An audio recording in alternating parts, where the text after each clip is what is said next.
Can. Can you hear me? All right. Lucky me. Yes. I like that shirt. Thank you. Okay, Jared. Tried it out on a Tuesday, see if it passes the test for Yeah. a It's future looking good. tournament round. Looking good. Jared, we good on your end? We're good. Okay. Well, we will go ahead and get started. I'd like to welcome Jordan Spieth. Jordan, thanks for joining us prior to the start of the 2021 Memorial Tournament presented by Nationwide. You're making your eighth start here in the event. A couple of top tens, just outside the top 10 last year here. And with that said, just some thoughts on being back here at Muirfield Village this week. Yeah, this is always one of our favorite stops for a number of reasons. One, the clubhouse, the milkshakes, the food, the treatment, and then number two, and more obvious probably, is the golf course itself. It's one of the kind of most fun, most difficult, but purest tracks that we play all year. Even with most every single hole being changed, it seems like it's still that way, which is pretty remarkable in a year's time. And it's a golf course where you can't fake anything. I mean, you're either on or you're not, and you can see guys shoot 6 under, and you see guys shoot 6 over in the same round, and there's just very few golf courses that yield that kind of disparity in scores throughout a season. And so it's always kind of a fun one to really not only test your game around one of the coolest tracks, but with a couple weeks before the U.S. Open, it really brings out kind of the flaws in where you're at and what you need to kind of work on heading into a major. Okay, one more question from me, and then we'll open it up. And just a reminder to those on the call, if you do have a question, please type your name into the chat as opposed to the raised hand icon. That'll help me see.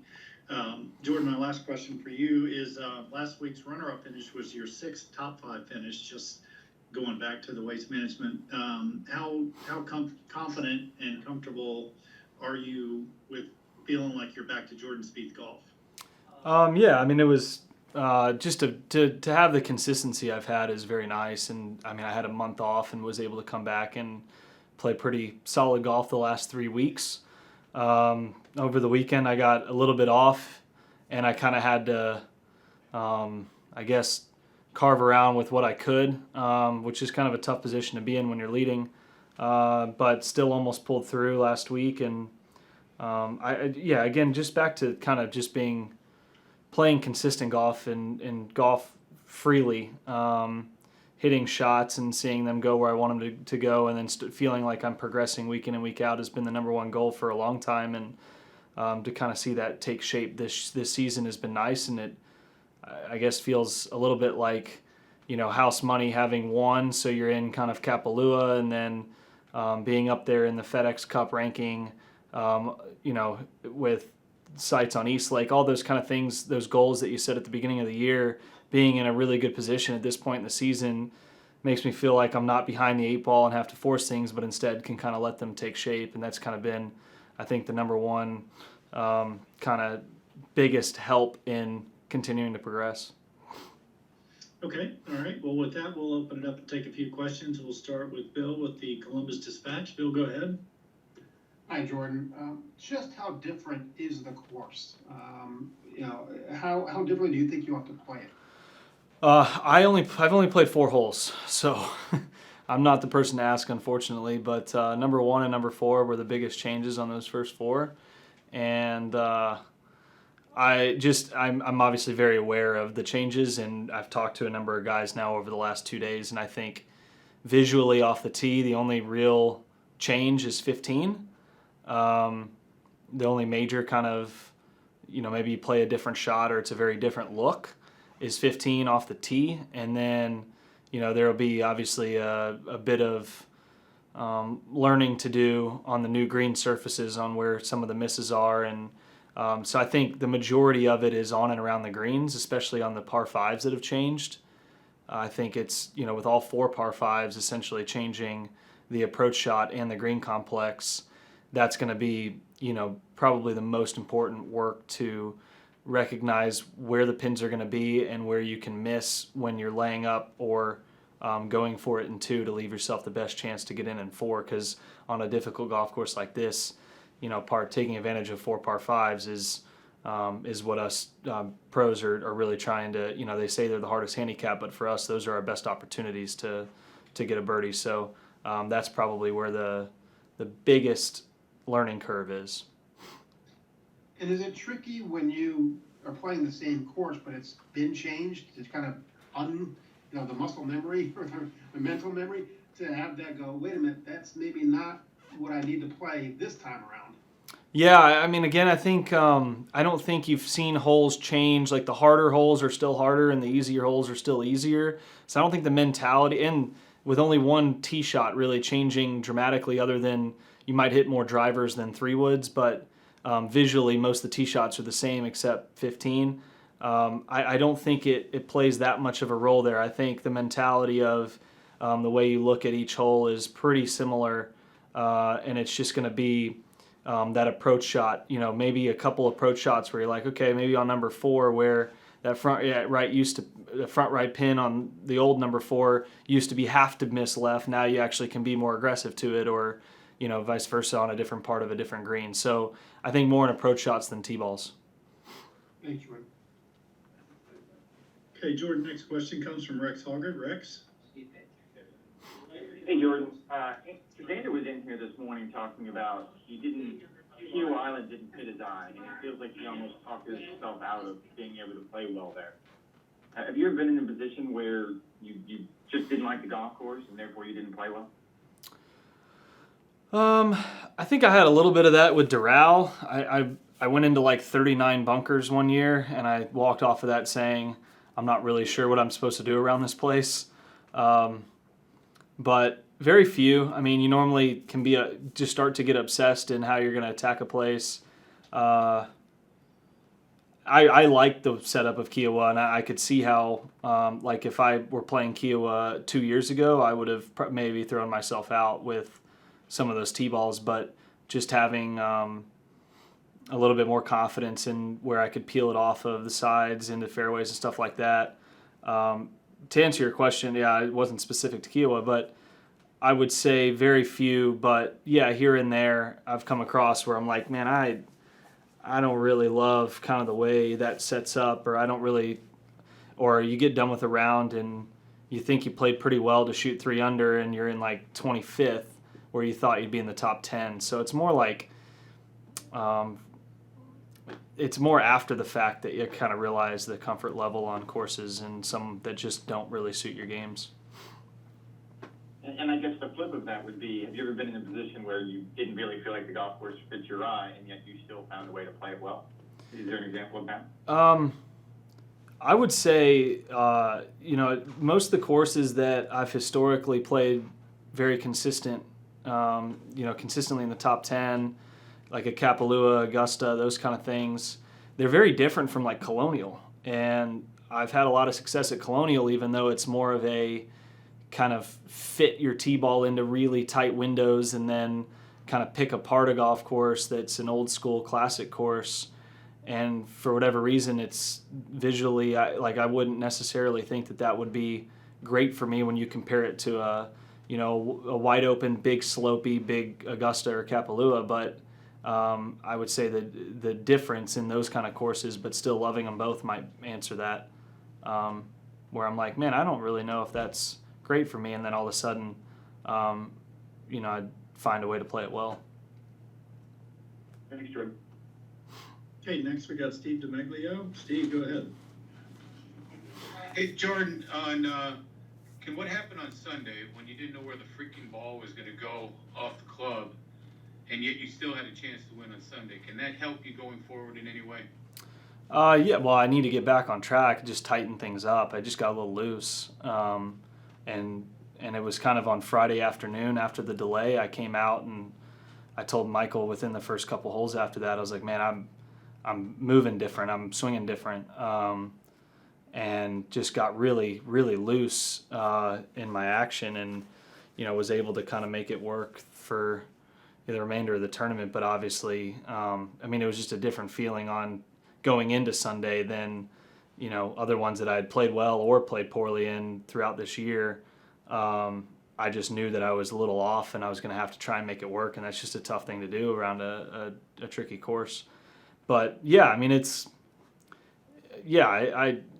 could be looked at both ways, I guess. I mean, I was set up to easily win that golf tournament, and so it's really frustrating when I play that poorly. And didn't matter that it was Sunday. It wasn't the situation or the day that had anything to do with it. It was the fact that I was kind of going a little bit this way as the weekend went on, and I couldn't quite flip it around. And that was kind of the goal coming into today and tomorrow, was to kind of hit the reset button, tighten things back up, see if I can go back kind of on the upward trend on a course that demands it. Thank you, sir. Okay, next we got Fergie, Doug Ferguson. Jordan, can you recall some of the better and more entertaining and enjoyable conversations you've had with Jack over the years? What stands out? I want to say the one that stands out was the 2014 Masters, the Wednesday evening before it started, and that was my first Masters. And I remember standing with he and Arnold Palmer outside the back of the clubhouse, which is pretty unique at 20 years old to be able to do that. And Jack saying, essentially giving a lot of advice on how to play Augusta National that I tried to just take to heart throughout that week, and it really helped, and played it really well. And I've kind of always thought about that. If I get in a little bit of trouble, I kind of think about what he said to me there, and it was really nice of him to offer that up. And then he's always been supportive when you kind of feel like he needs to be, when you'd like him to be, and then he's been a critic when you should be able to handle him being a critic. I mean, he loves following golf, loves watching it, and has his opinions on what guys need to work on, or differences from when they're playing well. He can see those little things, and if you ask him, he's willing to help, and I think that's pretty cool. But he's never offered without you asking, I take it. Oh, we just don't see him a ton. So Yeah. Typically when we run into him, he'll kind of feel you out, and then if you're kind of searching, then he'll offer some advice. Now, the one question I wanted to ask that's horrific, and you have to blame Jack for it, but because he talked about this as well. If you look back at your career, what is the ratio of memory on your great shots or your bad ones? Which ones are you more likely to remember or clear, or however I would phrase that? I would say somewhat equal. I'd say I'd probably the ones where I'd like a mulligan are probably hit you a little harder, because you work hard to essentially expect yourself to hit the good ones in that position. That's why we do it all day, every day. And the ones you want a mulligan on are the ones that kind of, if you think back, it really just kind of depends. I mean, if I felt like I should have won a tournament and there was a swing that cost me a tournament, then I'll remember that if you mention that. But then if you just say Colonial in general, I'm going to remember good shots over bad ones. But if you talk about a specific year of a tournament, then it'll just kind of depend on how I felt the outcome should have been versus how it was. That's exactly how he answered it. So you guys have that in common. So he's got 15 more majors. Yeah. Thanks. He's got a lot more years too.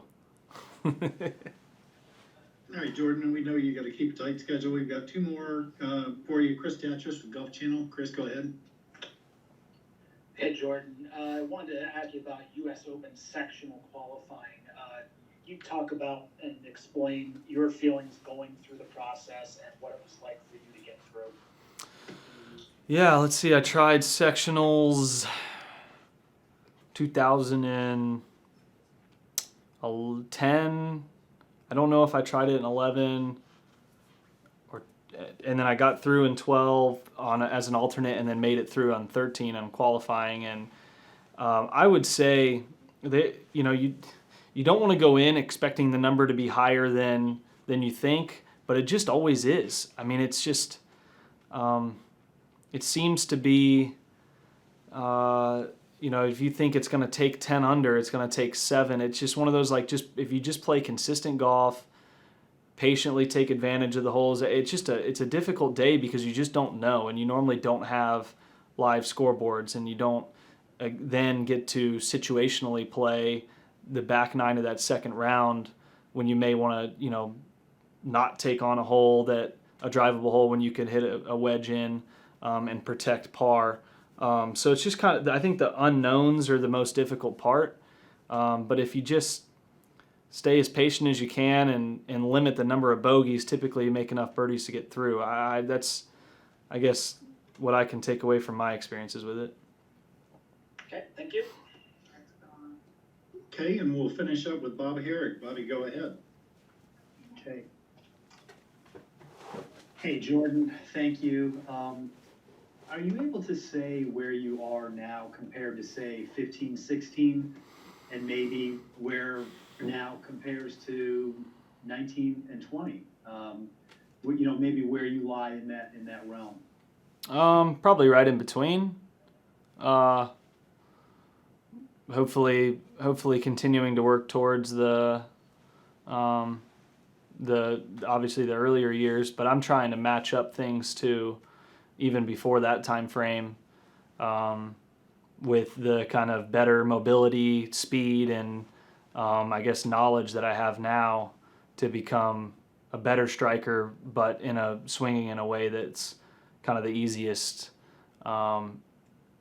way to be as consistent as possible. So I know what I need to do. It's just reversing tens of thousands of swings the wrong way, and there's a few different pieces to it. And unfortunately, sometimes in tournaments right now, I still revert back to what's been knocked in versus what I'm trying to work on the range, and that's kind of the battle that I'm going through. But I would say certainly way better off than in a lot of ways than, say, the last couple of years, and then not quite in the level of freedom as when I was just really on.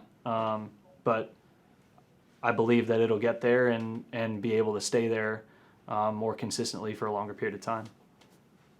Is it fair to say you're closer to where you were 4 or 5 years ago and you're farther away from your worst the last couple of years?